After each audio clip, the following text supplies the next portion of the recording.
Hello, ladies and gentlemen, and welcome to. I totally haven't just forgotten the name for our podcast. Give me a second, ladies and gentlemen. I'm very tired today. Welcome to In Defense of the Hays Code. I am your host, Ellis Womack. That is my co host, Zach Anderson. And today we're going to get right into it because we, ladies and gentlemen, are covering a film that is very, very close to my heart. It has helped inspire a lot of my writing ventures.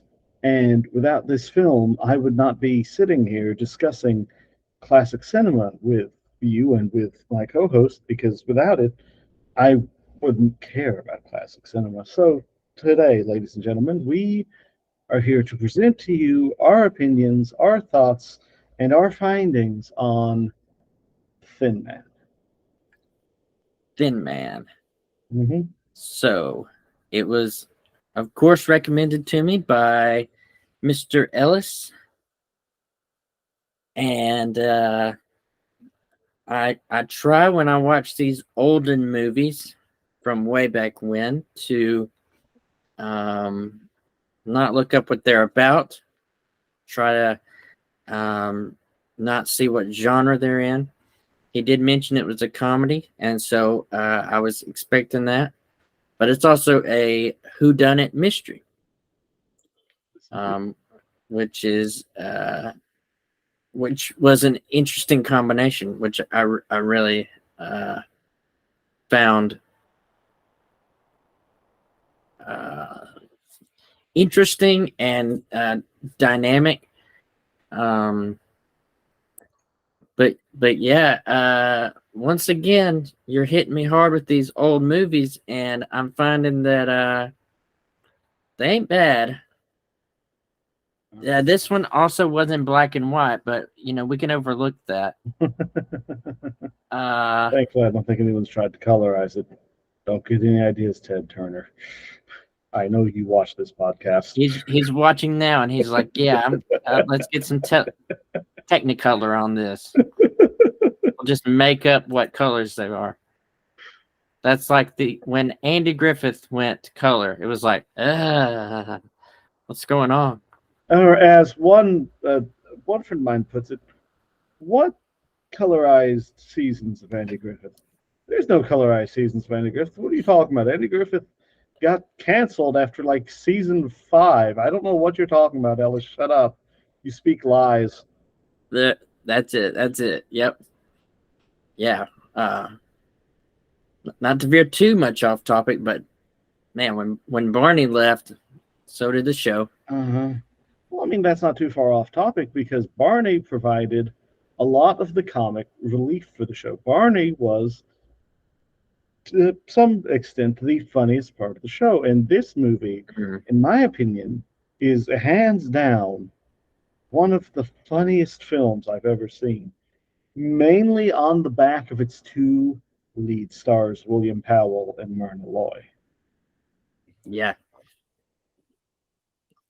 Yeah. So, tell me about those actors. Well, up until The Thin Man, neither William Powell or Myrna Loy had ever really done a comedy before. William Powell was more known for, he had played detectives before. He did a run in several films as the literary detective Philo Vance, and he'd done a lot of like silent films.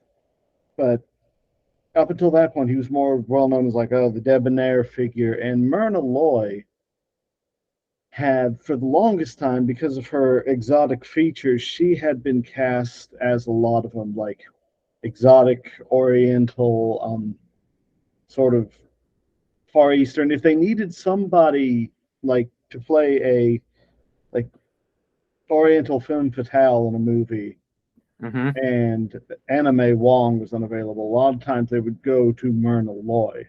Sometimes if Anime Wong was available, they'd still go to Myrna Loy. So up until that point, neither one of them had really done comedy. And from what I'm given to understand, from a story I've heard, um, the director was he, he knew he wanted William Powell and Myrna Loy, but he wasn't entirely certain if, like, Myrna Loy, how she would handle comedy. So Really? he devised the perfect screen test. Okay. They were at this big Hollywood party, so lots of people wandering around, fancy clothes around this big swimming pool, and he engaged her in conversation by the pool. And when she was nice and well and off her guard, he shoved her into it. Seriously? Seriously, he just pushed her in, and apparently, however she reacted, fit his specifications. I mean, so What? clearly she didn't come up and deck him in the face, or maybe she did. Who knows? um, But however she reacted, mhm, let him know that she was right for the part. mhm. Okay. Continue. And what's really interesting about this movie is, and I'm sure you'll agree having seen it, there's this magic to the chemistry of William Powell and Myrna Loy. Agreed. It's crazy. Yeah, it's unmatched, I think, in um, any other on-screen couple. Period. I'm not just talking about like classic cinema. I'm saying from you know, when the first films were made in like the early 1900s to today, nobody has matched that level of chemistry. Wow, that's a big statement. Okay. And and I mean, it's borne out by the fact that they starred together in 14 films over the course of both of their film careers. 14? 14. Okay. What makes it really special, this wasn't like number 7 or, number 9 where they'd done it for a while. This was the second film they'd ever been in together. And they already had this level of in sync chemistry. They had this level With of the in sync second. yeah, they had this level of in sync chemistry when they first met on the set of Manhattan Melodrama, because apparently there was a scene where he's in a car and she gets in the car with him, or maybe it's vice versa. I don't remember. Um, and William Powell looked at her and goes, "Oh, Myrna Loy, I presume." She goes, "Yes." "And you're William Powell?" He goes, "Yes." That was their entire introduction. They clicked so well that the director legitimately forgot to introduce them because he thought they'd Oh, already known each other. and that's because they clicked. Mm-hmm. When they would go, when they were on tour for a movie and they would check into a hotel, they always had to, you know, explain to the poor, embarrassed clerk, no, no, no, no, no, we need 2 rooms. Because the clerk assumed they were married and was like, yes, here is 1 room for you. Oh wow. Mm-hmm. And that was because of the movies. The movies, and I assume just the chemistry. I can't speak to how they acted off camera, but if their chemistry off camera is anything on, you know, like they just acted like they were, together. And I don't mean that as like, oh, they were hanging off each other, whatever. No, I mean just the chemistry of how they bounced off each other, how they teased each other, Mm, how they insulted each other with smiles on their faces. yeah. They Well, it sounds like that uh if if the director man didn't have to introduce them, that offset it was pretty much the same. Mm-hmm. Just with what you're saying with that, it sounds like it was pretty much they were just like very similar people Mm-hmm. that could go back and forth. So So the movie is a whodunit,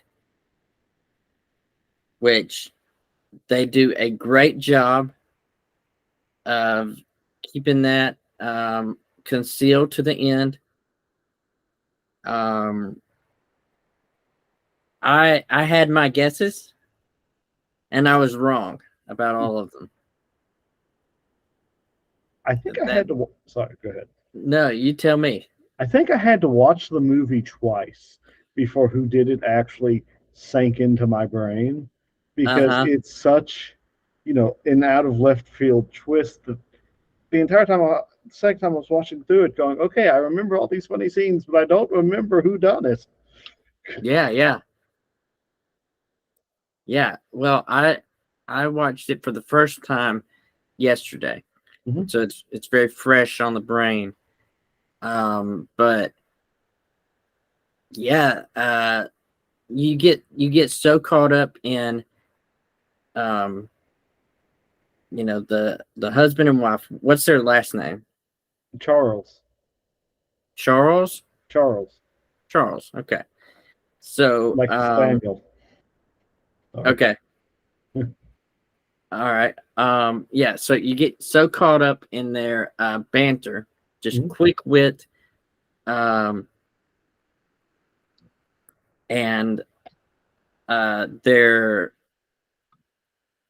they're harsh to each other if it was anybody else. But when it's to each other, they absolutely trust each other like 100%, and they know that like sarcasm is their love language. And just the things they say can sound savage, but it's not to them. They're just that's the way they deal with life and what's going on. Because there's this beautiful little moment later on in the film, and it's sort of understated. Because the entire film, I don't think these two speak one word to each other that is not couched in like 7 layers deep sarcasm, which I wouldn't want it any other way. That's what makes it so good. Yeah, agreed. But there's a point where Nick is taking their dog Asta, who's this little wire hair terrier, and he's taking Asta out to go like sniff for clues or whatever, and he and Nora have just sort of sniped at each other back and forth. But then Nora looks down at Asta and goes, if you let anything happen to him, you will never wag your tail again. And it's just a moment where it's like, oh. Yeah. Okay. That was the time that I was shocked, and then I laughed out loud. I was like, and then I laughed. Yeah. But, I think the scene in the movie that introduces the two of them, I think is just such a wonderfully well done scene. Yeah. Because it's just Yeah. It introduces the two of them. It introduces the two of them, perfectly fine on their own. It sort of shows the quirks of their personality individually. Right. Yeah. But then you see them sort of interact, and again, it's couched in 7 layers of sarcasm, but it's just, I think the whole, oh, we're all like that on my father's side. How is your father's side? Oh, very well, and yours just lives in my brain at all times. Quick. Mm-hmm. Both of them. Yeah. Never missing a beat. No. And for me, having seen it for the first time, not knowing who is going to be the main characters, when they started interacting, I was like, okay, I want to hang out with those people in this movie. These are the people that I want to follow. I really hope they're not just like popping up as comic relief every now and then, because that was my concern. I was like, no. Please, let's stay with these folks. And then it was their film. And I was like, yeah, I can get behind that. And they did not disappoint. Good writing and that chemistry that we keep going back to because it's essential Mhm. to what makes it a great film. Yeah, the film could not have worked as well with any other actors, Yeah, and I can say that wholeheartedly because other studios tried. The same studio tried more than once. like to get that kind of chemistry. There's a series of 3 films. I don't remember the names of them, Hmm. but they were trying to do the same husband and wife wisecracking Yeah, yeah. there. But they kept casting different actors and actresses for each of the 3 films. Trying to get it And it never stuck. right because what they did, you can't duplicate. Now you said they were the best out there. Mhm. I would have to think about that. Like, but I said that was very significant and a big statement. I think that's I've only seen the first one, and I've only seen one movie of them together, and so I'm thinking like about like Harrison Ford and Carrie Fisher Mhm. together in Star Wars, the way they did, Yeah. and there's others that come to mind that are very kind of like that. Yeah. So yeah, I'll have to see a few more of these before I can make a call Mhm. of like them being the best. But what they did, whether they're, in my opinion, the best, what they did can't be duplicated. Mhm. It's too unique. Uh, I think there's a reason why any attempt to remake The Thin Man has died prematurely because it's one of those films that you know you look at it and go, oh, it'd be neat to have another film like that, but you can't remake it because any other remake is automatically going to have to go up against the original. And I'm sorry, I don't care who you cast, yeah, you know, it's not going to stack up. yeah, it's gonna fall short because it's that that film with those actors. Yeah, I've never seen anything like that before. Like I Mhm. said, I've seen great combinations, great duos. Um, and it did remind me of Han and Leia, Mhm. but it's different. And so, why would you remake a classic that can't be redone? I was having a conversation with a friend over lunch one time. Um, he You knows have who a he friend? is. He knows who he is. He knows what he's done. Okay. And we were talking about The Thin Man and about how Hmm. great a movie it was. Yeah. And he asked me point blank, he goes, okay, tough question. If you had to remake it, who would you remake it with? And I sat there and I looked at him and I looked at the table and I looked at him and I just went, I hate you. And the conversation just died. because you would not, right? No, You could not. And no. so the idea of putting that possibility out there Hmm. broke your brain. Right. Yeah. 100% just fried it like an egg. Yeah. Now, Yeah. Don't ask me that question. no, no, no, no, no, no. Now, we're doing a lot of talking about Nick and Nora, but there are other, actors in this film, There are. Yeah. That's other true. people with IMDb pages, This is including true. the dog. He has an IMDb He page? has an IMDb page. Okay. Um, he's been in several other films at least one of which I know we're going to cover, hopefully right. very soon. But he's been in several other films, and it's really neat to go, hey, I know that dog. Yeah. Like you were talking about Alan Hale Sr. Mhm. In a previous episode. Yeah. It's like, hey, I recognize him. And now talk about recognizing people, and it's going to be a hard sell. I did not realize this was him until I happened to catch his name in the opening credits my second or third time watching the film. Batman 66 fans, Yeah, Joker is in this movie. bro. You told me that Cesar Romero was in it. Mhm. And so I knew he wouldn't be in clown makeup, and so I was looking for him. Mm-hmm. As soon as I saw him, I knew immediately who Mm-hmm. he was. Yeah, that's just so cool Mm-hmm. because I know him almost exclusively from Batman, and he was a big movie star by the time he was doing those guest appearances. Mm-hmm.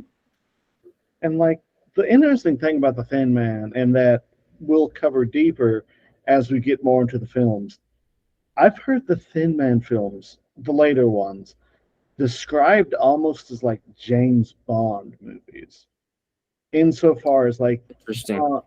Bond, especially in like the 80s or the 90s, kept drawing in like all these big names who wanted to be in it. Okay. And so you kind of get the same thing with the Thin Man films. The second one, which we'll cover at some point, was one of Jimmy Stewart's first films. No way. He's in one of these? Mm-hmm. I'm hyped. Donna Reed is in the fourth. Okay, I know that name. She played Mary in It's a Wonderful Life. Oh, Jimmy okay. Stewart's wife. And Yeah.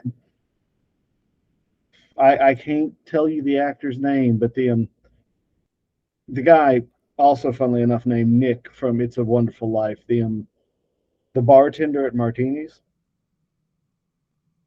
You've only seen the movie once. Yeah, I'd have to watch it again. Out you pixies go through the door or out the window. It's been a while. I don't watch it every year like you do. Well, we can't all be perfect. Yeah, right.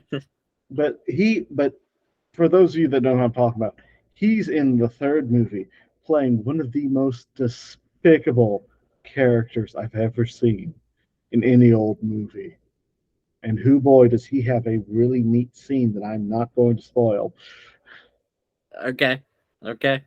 But getting back on topic of the first one, because if there's one thing we've learned, ladies and gentlemen, it's you get Ellis talking, and I will hit every point except the one we're talking about in order to talk about the point we're talking about. That's right. It's a gift and a curse. There you go. But just... Yeah, so the other actors in the movie. If I had one complaint to level at this movie, the wife of the old man, his ex-wife, and then his new wife, right? They look functionally identical. I know. And I'm like, okay, buddy, I understand. You have a type. That's very nice. But that's the one part of the movie where I tend to get confused because I'm like, okay, who am I looking at right now? Which one of you are you? If they're not in the shot together, I was like, oh wait, who is this? And I would have to wait and see how they acted. Like I said, if I had one complaint to lobby at the film, again, it's great. He has a type. Right. That's really nice to sort of work that in there. But boy, was I lost at points. And it is really even more difficult being in black and white. Mm-hmm. Because it's not like, oh, this one has a blue dress on. Right. It's like, oh no, they're both platinum blondes. Right. And they both have short hair. Mm-hmm. And it's like, okay, who are we talking to here? But see, that's another great thing about the Thin Man, and that words you're going to hear me say a lot because again, I adore these films. I can level complaints at the movie and yet still look you in the eye and go, "This is one of the best movies ever made." And in the process of complaining about it, I'm complimenting them on it. Yeah, Just yeah. going, "This hurts my brain. Please stop." Right. But nevertheless, it's great just the way it is. Yeah, and another thing, I was going to mention this earlier and it slipped my brain. I like how Nick and Nora are portrayed as detectives Hmm. because they're not Sherlock Holmes. They don't, who has the whole thing planned out, figured out from the word go, and he's just sort of waiting on Watson to catch up. They're Yeah, not. yeah. They're not Hercule Poirot, who's using the little gray cells. I'm pretty sure it's stated in the movie. I'm pretty sure there's a scene at that little final the little dinner table where Nora leans over to Nick and goes, "Who did it?" And he goes, "Well, we're about to find out." Yeah, yeah. He They didn't have know no even at clue. then. Yeah.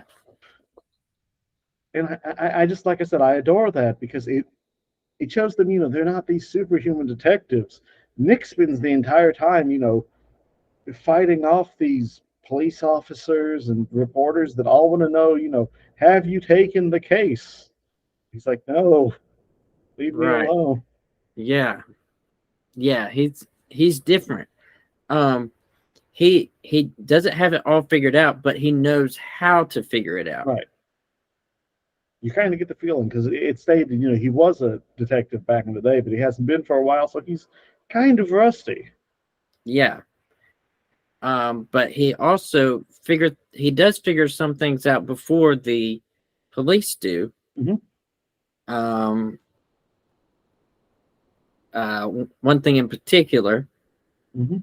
about someone that they find, a corpse that Mhm. they find, he figures out that and then lets them know later because he hasn't got all the pieces together. Right. And I think he even says that to his wife. She's like, "Why haven't you told him?" And he's like, "Well, I don't know yet. I've got to get all of it together because he doesn't want to accuse somebody and then Best be not wrong." best not to report that until we have something to report. Exactly. Yeah, yeah. That's right. The classic cinema guy is breaking out the prequel memes. Right. Yeah. But it just I forgot my point. But, It is. It's interesting the way that they're not the normal detectives. right. Because I think one of my favorite lines is it's at that Christmas party. Mm-hmm. And one of the I think the reporter corners Nora and goes, "Is it true? Is Nick working on a case?" And she goes, "Yes, a case of scotch. Help him." And then just shoves the box at the guy. It's phenomenal. And those kind of jokes, like Mm-hmm. this is one of the reasons that the audience needs to watch the movie. Oh, 100%. Because It's rapid fire, these things. That's just one small example. And it's just like, pow, pow, pow, pow, pow, pow, pow. And you've got to focus. You've got to listen because if you don't, you're going to miss some great jokes. and I think it also helps with the performance of William Powell and Myrna Loy. Mm, Is it's not just the dialogue. I mean, they'd be amazing enough if it was just the dialogue, but there's yeah. all these little unspoken moments between the two of them, just glances, just little whatever. Mm-hmm. Because like the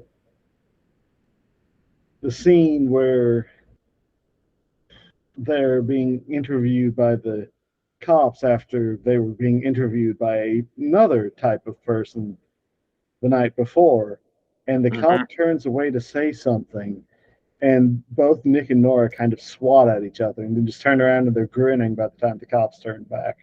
Right. Yeah, yeah.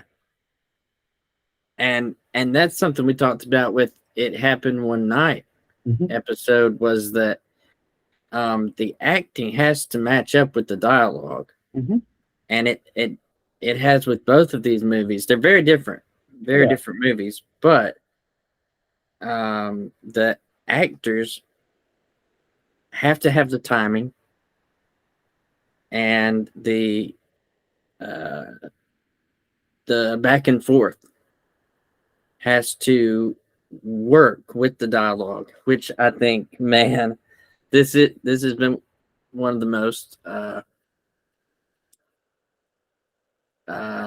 unique. Of course, I've said that word already, but just a very special. You can't replicate. Well, just the whole premise of the film to me is unique. Even by today's standards, it's still very unique because, like back then, and especially today, you have these movies where the whole goal, the main push of the film is to get the couple married. And once they're married, boom, movie's over. Right, right. This movie was brave enough to go, we don't have to tell you how they got together. We don't have to show you how they fell in love. We don't have to show you any of the romance. We don't really have to discuss it. You get some brief things about Nora having money and Nick being a detective. But I mean, that's all the context you get.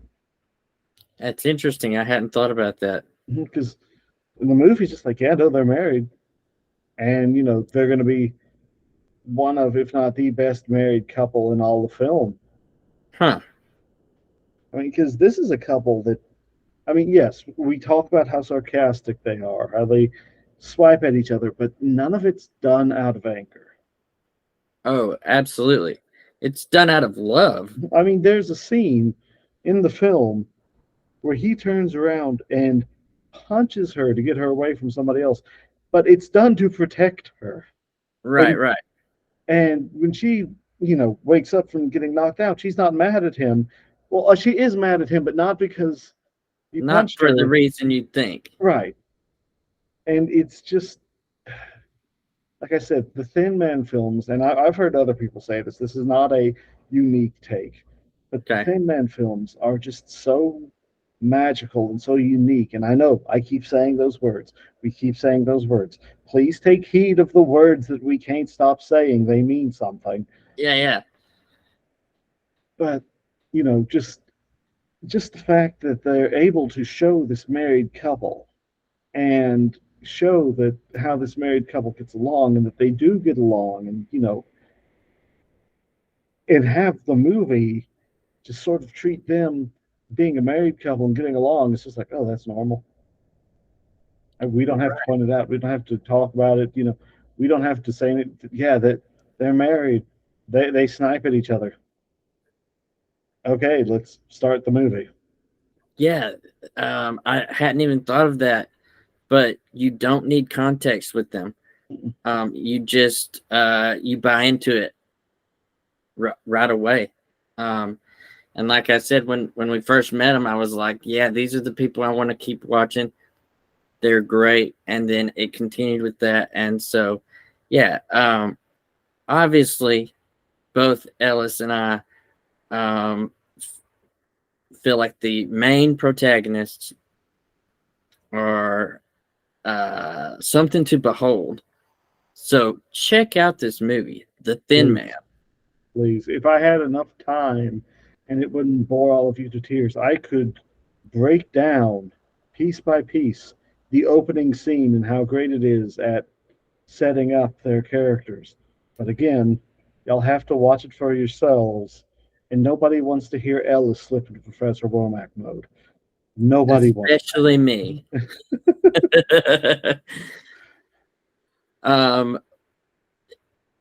Yeah, it's watch the movie. Watch the movie. You've heard what we've had to say. And that we could say a lot more. And yeah, this is coming from a guy who is looking for comedy, and is finding really funny stuff in the olden days. So far, so good, Mr. Womack. And it's only going to get, well, it may not get better. We may not be able to fully top this. Yeah, yeah. But we are not about to dip into a valley. We are still on the mountaintop. We're And on the mountaintop, on a we call journey. fame. On a journey through the oldies, huh? Thank you, ladies and gentlemen, again for joining us and for listening to me ramble and rant about one of my favorite movies of all time. This will not be the last time where you hear me speak in circles about a movie and say things that I've already said 5 times already. Just know that means it's good. Well, I'm with you on it. Yeah. We appreciate y'all watching, and we're gonna. Well, old Ellis is going to recommend a few more for me, and we'll be back next week, and in honor of Cesar Romero, same bat time, same bat channel. How about that? And just to give a little preview of the next couple weeks, and to give Zach something to look into so he's not stumbling into the dark. Next week, we're going to be taking a little departure from the comedy into a movie that is funny, but it's a very important film, in my opinion. It's a movie that came out right after World War II. And I just bring your tissues, ladies and gentlemen. This is the movie that beat It's a Wonderful Life at the Oscars. That's all I'm going to say. And the week after that, in order to provide a little levity, we are going to hit another comedy. All right. So I'll be checking those out. Sounds good. And what is it you always say? You've got plenty of time. I've got plenty of time and plenty of movies. All right. All right. Well, so long, folks.